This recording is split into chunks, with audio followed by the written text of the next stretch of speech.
अमूल की एड्स क्या है? अमूल टेस्ट ऑफ इंडिया, ये भारत की पहचान। नमस्कार, आज 26 नवंबर डॉक्टर वर्गीस कुरियन जी का जन्मदिन, जिसे पूरे भारत में नेशनल मिल्क डे मनाया जाता। तो नेशनल मिल्क डे आज क्यों मनाया जाता है? बहुत इसके पीछे बहुत बढ़िया हकीकत है।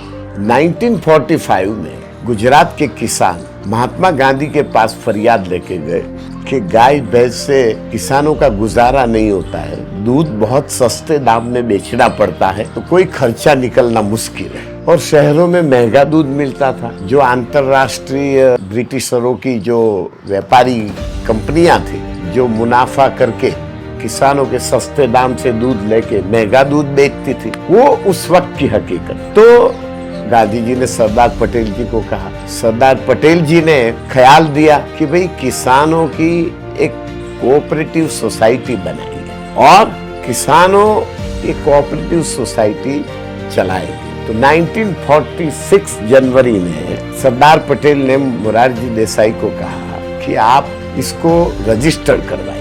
मोरारजी देसाई और सरदार पटेल के बीच में बातचीत हुई और इस बातचीत के बाद सरदार जी ने रजिस्टर कोऑपरेटिव करने का आदेश दिया और मोरारजी भाई ने रजिस्ट्रेशन की फॉर्मेलिटी की।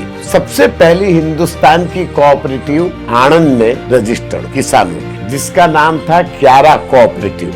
लेकिन उसी वक्त अब इस कोऑपरेटिव को चलाने के लिए अध्यक्ष चाहिए, तो एक बहुत बढ़िया समाज सेवक थे, किसान नेता थे, जो आणंद डिस्ट्रिक्ट के थे, मिस्टर त्रिभुवन दास पटेल साहब। तो उनको इस कोऑपरेटिव का अध्यक्ष बनाया और 1946 दिसंबर में त्रिभुवन दास पटेल अध्यक्ष बनने के तुरंत इस कोऑपरेटिव की शुरुआत हुई। आगे 1949 में नए सरकारी नौकरी करते थे कुरियन साहब। तो कुरियन साहब को सरकार ने 49 में वहां भेजा आणंद इस कोऑपरेटिव सोसाइटी में। तो कुरियन साहब को त्रिभुवन दास जी ने इंटरव्यू लेके पसंद किया और कुरियन साहब को समझाया कि आप सरकारी नौकरी छोड़ दीजिए और आप यहाँ इस किसानों की कोऑपरेटिव को चलाइए और टेक्नोलॉजी यहाँ लाइए और इसका संचालन करिए। और त्रिभुवन दास जी ने वहां पे कुरियन साहब को ये काम दिया। तो 1950 में कुरियन साहब ने जिम्मेदारी ली और वो काम शुरू किया। आगे चल के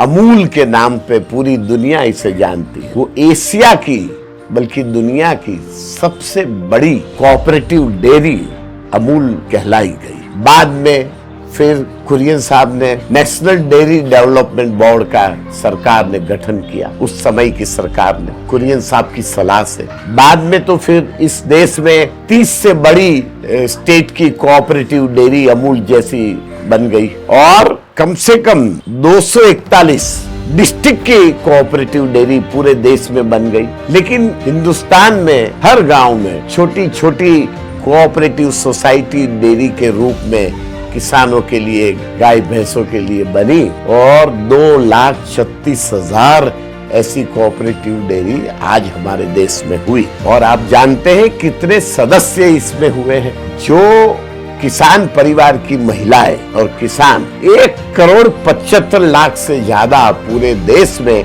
इस 2,36,000 कोऑपरेटिव सोसाइटी के किसान सदस्य।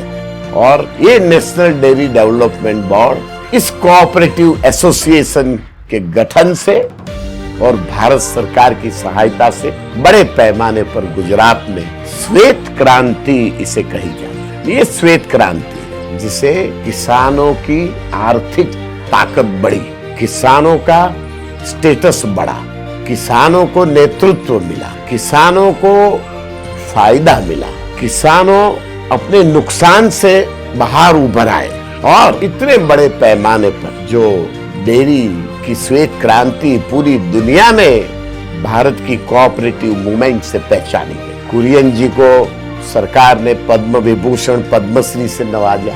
मैग्सेसे अवार्ड अंतरराष्ट्रीय तौर पे उन्हें मिला।